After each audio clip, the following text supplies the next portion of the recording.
Welcome to another episode of the News Navigators with me, Jeremy Deacon. And me, Jonathan Starling. We're going to talk today about road safety. We've been talking about whether we should discuss this for some time. And I think the turning point was probably the news of the very tragic death of a 19-year-old boy this week. My son is 19, and I really can't imagine the pain that the family's going through. And I know, Jonathan, I'm sure you're with me on this, that we send our deepest sympathies to his family. Yeah, of course. I can't even imagine. No, like I said, my son's 19, and I can't imagine losing him, let alone in horrible circumstances like that. Nonetheless, I still think that even given that, we should talk about road safety. It does bring it to the fore again. This was the second fatal accident already this year. We're only on, February the 4th. Also, it was kind of prompted, I think, by Gina Spence, who's the founder of the Gina Spence program, who's holding the second annual Grief and Loss Awareness Day. And according to an article in the RG about this, there was a quote we said, in a small island community like Bermuda, the ripple effect is enormous. When someone is killed on our roads, it touches classrooms, workplaces, churches, friendship circles, and entire neighbourhoods. The grief doesn't stay contained. It spreads quietly and deeply. And I totally agree with that. It affects every facet of society. I think, where there was a seat in a classroom that's now empty, a pew in a church that's now empty, the empty seat at the dinner table, it just takes its toll awfully. Now, I've been known to talk a lot about road safety. When you and I had blogs, Jonathan, many years ago, I was a regular writer on road safety, and I kind of get a bit upset at what I see is a real lack of action on what, if it was an epidemic, we'd be throwing money at, as we did with COVID. And if you just look at some of the stats, so in 2022, for instance, there were 11 road deaths, 13 road deaths. You're averaging between 1997 and 2017, just over 11 road deaths a year. That's just some of the stats. But you can see that over the last decade, really, we're seeing between 10 and 15 deaths on the road a year. And that doesn't include the many injuries. And that's another thing altogether. So if you look at the injuries, so for instance, in 2019, 94 road crash victims needed hospital treatment. That is an astonishing number, an absolutely astonishing number. In 2020, 16 people admitted to intensive care, assuming they survived. But that's, again, an astonishing number. So to me, you kind of look at all that, and then you look at, what's been done to help? And there's the Bermuda Road Safety Council. Now, there's a phrase in the UK, Jonathan, you're probably familiar with it, about as useful as a chocolate fire guard, right? Or a chocolate kettle, some people say as well. And with respect to the Road Safety Council, that's my view of them. When I was a journalist at the Gazette, they had a monthly campaign. It would be, please remember to put your lights on, or something to that effect. It's just useless. What kind of teeth do they have to affect things? Well, I was going to come on to that. I think they have very little teeth. And I think that's one of the problems as well. I think their budget is in the region of 25 grand a year, so it's meaningless. So they really do have their hands tied. And I was going to make that caveat later on. You've made me do it now. I think we had Operation Vega. If you remember, it was a police thing. There was that was a couple of years back now. Huh? That was a couple of years back now, I think. Yeah. But in the end, there was a story in the Gazette And I'll read you the first paragraph. It said, a police campaign launched more than 3 years ago to crack down on poor driving habits has had some successes, but failed overall to reduce the number of crashes and fatalities on Bermuda's roads. So it didn't work. Obviously, the RG had its own drive for change, which went on for about a year. But there's no kind of, apart from Operation Vega, there's no, that I could see, coordinated, multi-year, if you like, statutory plan to deliver a message about safer driving on the roads. And this isn't just bike riders, this is cars, this is lorries. I mean, you take the bus, and I think you're very sensible. When I get behind the wheel, I drive defensively. So my old man always used to say, treat everybody on the road like an idiot and you'll be fine. So I treat everybody on the road in Bermuda like an idiot, so I anticipate what's going on. But I'm not sure that kind of approach goes across the board. And obviously we've got speeding, we've got drink driving, inattention, unsafe practices as causes. Although, Jonathan, again, sorry, this is turning to a Jeremy Deacon rant, I apologise. Again, when we're coming down to the causes, and we've talked about this in the past, we don't have inquests. So we can't be 100% sure of the causes, or at least the causes aren't made public. So we don't know if there's one bolt missing on a bike, for instance. There probably isn't. But Though we I don't did know. see that the AG Kim Wilkinson said they were going to start reviewing the It's a review. coroner inquiry process. Yeah, it's a review. Yeah, It's a starting place, right? It's a starting place, but it's way, way overdue. Yeah. You know, decades overdue. Quite why they were phased out is beyond me. Although I can only think that it's because of the problems the courts are facing as well at the moment. As we know, there's a big backlog. So that, to me, I try to put it kind of in context quite quickly. You know, what the solutions are. We can go on and on and on about this. I will say that drink driving here in Bermuda is socially acceptable. If you're in the UK and you drink drive, you're a pariah. Isn't it a zero blood alcohol tolerance in the UK, right? You can't even... Can't remember, to be honest. It's very low anyway. But I remember a story, and I'm not going to name names here, but somebody was having a dinner party and all his guests were drinking. They all got their keys to go out to their cars, and he took all the keys off them because he couldn't believe what they were doing. And these were well-educated, professional people, right? So it is socially acceptable. Now, there's been massive campaigns in the UK which worked. As I said, you're a pariah if you drink drive. I can't think of anything like that happening in Bermuda. I still see a lot of road designs are wrong. You're aware of the camber effect, where the side of the road, the road is kind of facing the wrong way, if you like. It's sliding down the wrong way. So if you turn a corner, you're more likely to come off a bike. And I see a lot of those still around. I see a lack of roundabouts. I see a lack of traffic lights.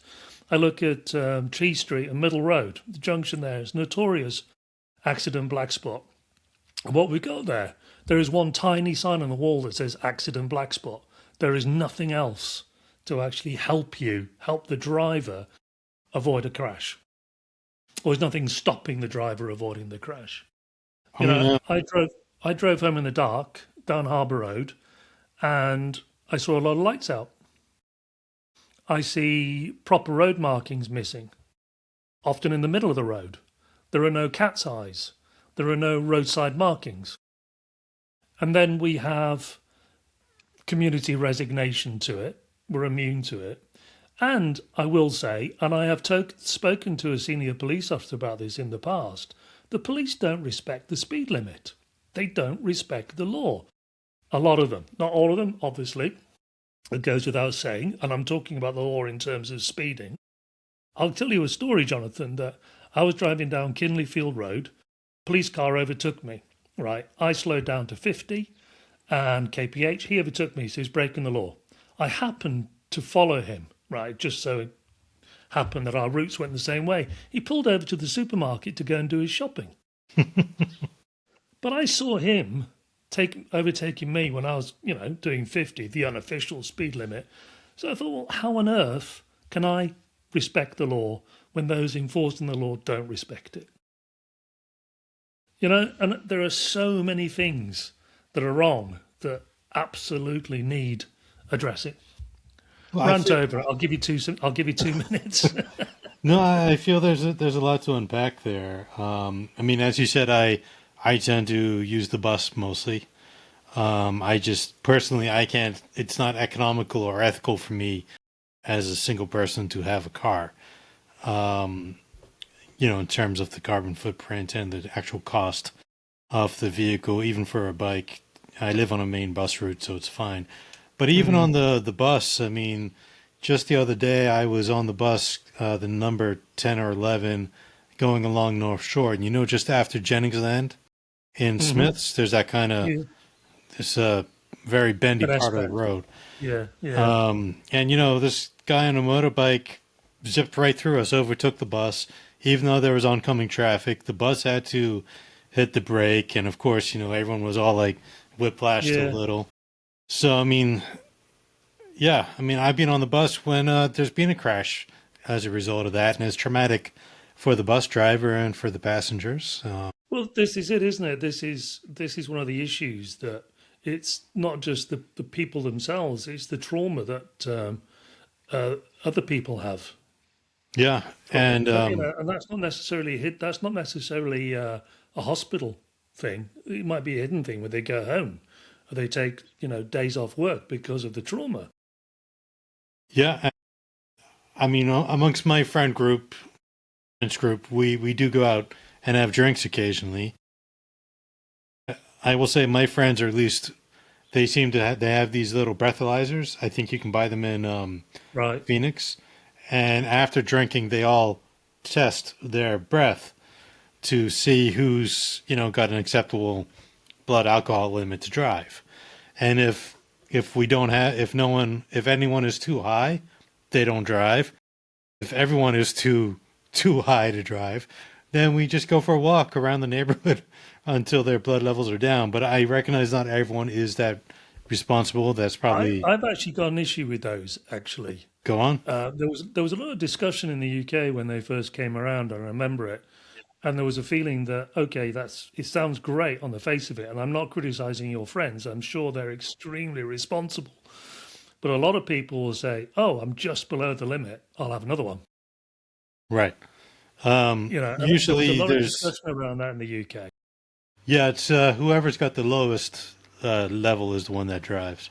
So even Yeah. if they're all below the level, whoever's the lowest level is the one who will drive. And like I say, I'm sure your friends are completely responsible, but there are those people, and it was reported on fully in the UK at the time when they were just below the limit. Oh, I can have another one. So they thought they were okay, but that put them over the limit, but they didn't measure it. So, but I think to me, Jonathan, this is where we need a government that does. This is where we need a government that leads. If people aren't obeying the law, if there are stuff like road safety infrastructure that can be put in place to save lives and injuries, if there is a road safety that can be done, that's road safety education, I should say, that's mandatory in schools. If you say, let's raise the driving age for bikes to 18, these are the things that I think the government, whether it's in the UK, Bermuda, whatever, should lead on and impose. People have argued with me that's Big Brother. I don't care if it saves lives and injuries, some of which are life changing, and eventually costs. We talk about health insurance. Well, if we could reduce the amount of health insurance paid on road accidents, maybe our premiums will come down. Well, I mean, it raises the question, and you've touched on a few of the possible solutions, is what can be done. Obviously, there's the infrastructure issue. We know that they're getting a new asphalt plant soon, so that they should be able to repair a lot more of the potholes I'm over I'm time. thinking when I say infrastructure, I'm thinking of roundabouts, traffic lights, Hmm. stuff like that, speed bumps. Hmm. I think the roads issue is possibly a bit of a red herring. in terms of safety. I don't know. We don't have inquests. I don't know. But I'm looking at my own driving experience Hmm. and seeing, places like the junction of T Street and Middle Road and having this ridiculous tiny sign saying accident black spot. I mean, all it is a black spot in a red triangle. Why not put a roundabout in there? I mean, I'm not a road engineer. I would have to look and see what's possible in each There's junction. mini roundabouts all over the world, Yeah, yeah, I agree. Um, and I just see a lack of willingness. I really do. I don't understand why there isn't more, just why there isn't more anger over this, why there isn't more get up and do over this to actually get a solution down there. I mean, it would be interesting to. I'm putting on my economic hat here to for a cost benefit analysis. Apart from the trauma, the emotional, the deaths, apart from all of that, you can kind of monetize it to find out what the costs of all of these Absolutely, injuries days are. off, health insurance, stuff like that, Yeah, cost of damage to buses or whatever. But what you can't measure is the grief. I agree. Um, There is no but measurement for that, and that kind of brings us back to, what we were talking about to start all this off. Really, is what Gina Spence is doing, the Grief and Loss Awareness Day, and that is, I want to say, March the 6th at City Hall, March the 6th. Yeah, yeah, and she wants people to wear orange, I believe. I think you're right. Yeah, yeah, but you can't measure that. No, I mean you can qualitatively, but not quantitatively. No, but and the consequences of that are something else. It stays with you forever. And there's also a number of people who end up with a disability as a result of these injuries as well, which has Exactly, added costs, health care, as well as exactly, lost productivity. and also then of course you've got carers that you need for that person, and those carers don't really get any financial aid, but they're putting multiple hours every day, perhaps having to give up a job to Yep. care for people like that. Which And is that ripple effect you were talking about. it's a massive ripple effect, which is why I just simply don't understand why there's not more progressive action on this. I think part of it is what you've already alluded to, that there's kind of a cultural acceptance or cultural resignation about it. So I I think that guess, needs a cultural change. I mean, we know but that song, Bermudians Love to Drink.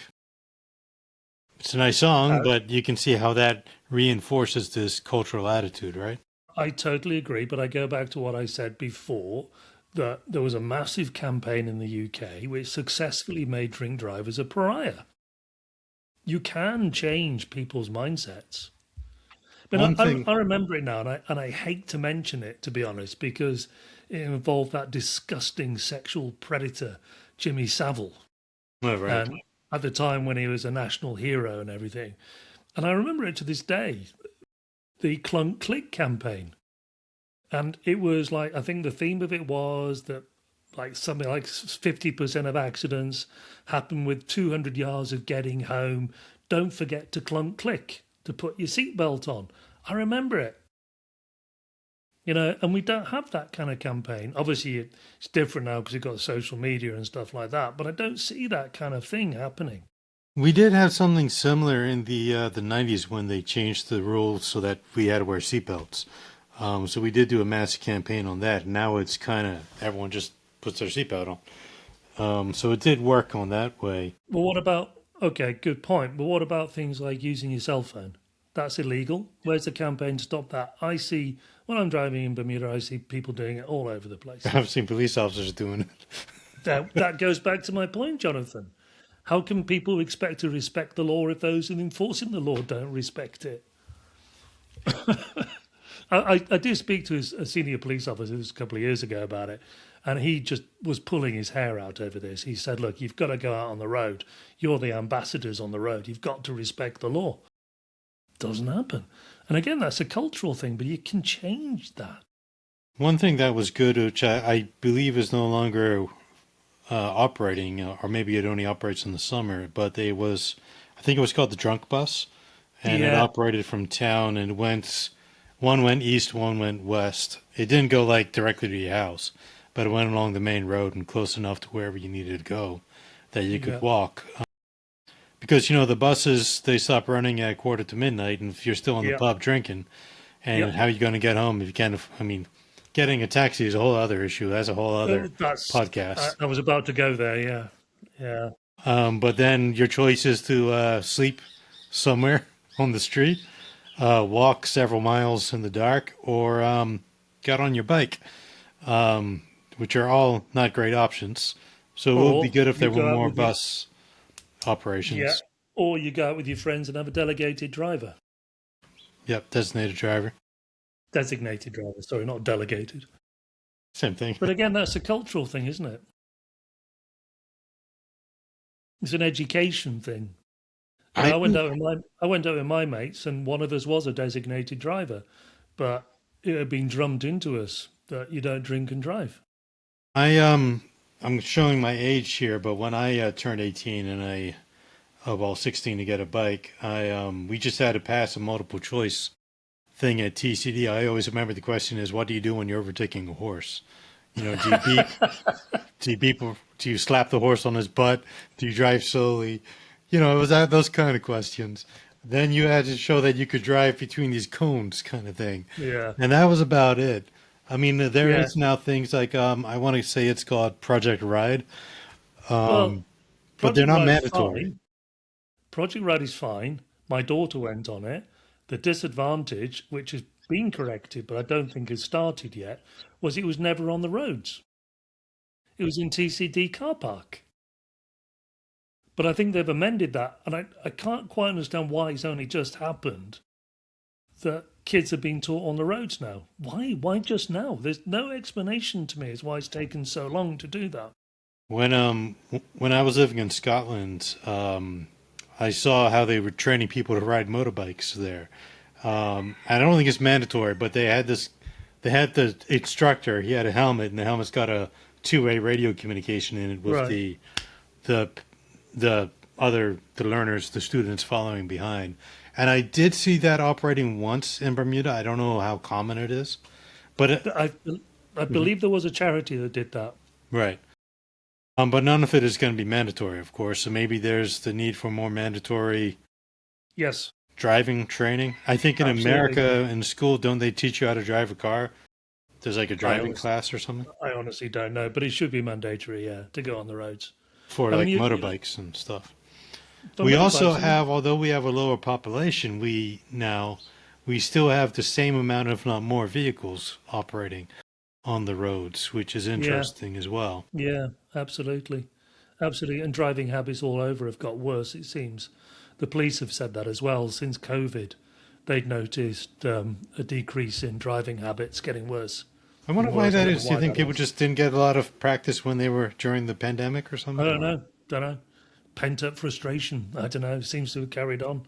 It's really weird. But you know, I was walking around Hull where I'm staying at the moment, and we talk about motorbike training. There was a bunch of kids, about 10 of them, I think, who were on their push bikes being trained Right.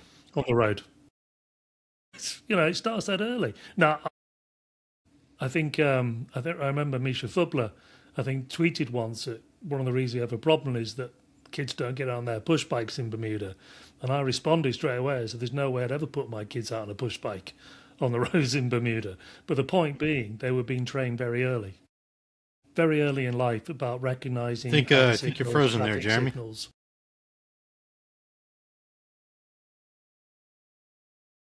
But yeah, I think my Um, co host is frozen. so I I hope that's don't not a know bad if the thing entire thing is and that it's frozen not or frozen in just real me. life. We might have to come back to this discussion, see if he comes back to me or not. Nope. Ah, the wonders of modern technology, eh? When you're doing it from Bermuda to the UK. Well, I'm very sorry about that. Um,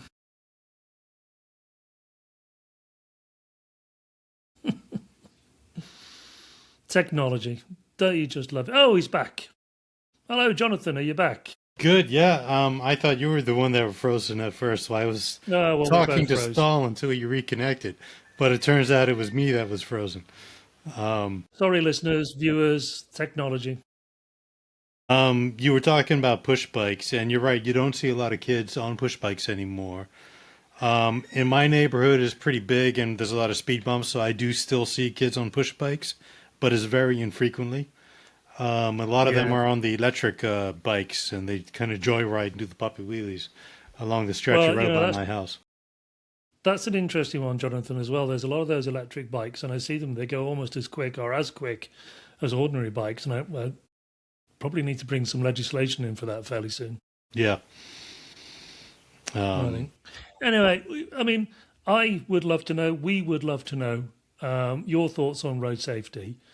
We'd like to hear your horror stories. Actually, I know that sounds terrible, but we've all got a story to tell about roads on Bermuda. Let us know. Email the newsnavs@gmail.com or on all the social media platforms. So leave us a message and give us your ideas as well on what we can do on this. 11, 12, 13 deaths a year is awful, is absolutely awful for an island the size of Bermuda. Jonathan, you wanted to talk very quickly about Admiralty House, did you? Well, I just thought our listeners should be aware that there's a public consultation going on for redevelopment off the buildings there. I haven't been up to Admiralty House for some time, but those buildings have always been kind of ruined as far as I can remember, going back to the 80s. I think they were just kind of shut down in the late 70s and just left to deteriorate. But yeah, there's a public consultation on, so if anyone is interested, it's a very popular park, and it would be really interesting to see what those buildings can be used for community purposes going forward. It's got an interesting history, hasn't it? 1816, Hmm. apparently, it was first established, and it is a relic of Bermuda's colonial past, which is kind of interesting. And it was the official residence, I believe, for the senior officer of the British Royal Navy's North America and West Indies station. Yep, and very So, popular for ballroom dancing.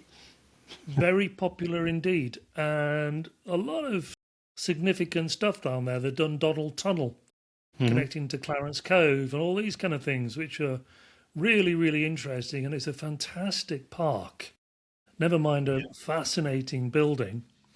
And, to have it as some sort of community centre or something for the community along with that park could be a major, major addition to that area. Spanish Point, isn't it? Could be Agreed. fantastic. I was thinking I need to go over there on the weekend just to walk around. I haven't been up there for probably 10 years now, but it's a fantastic park.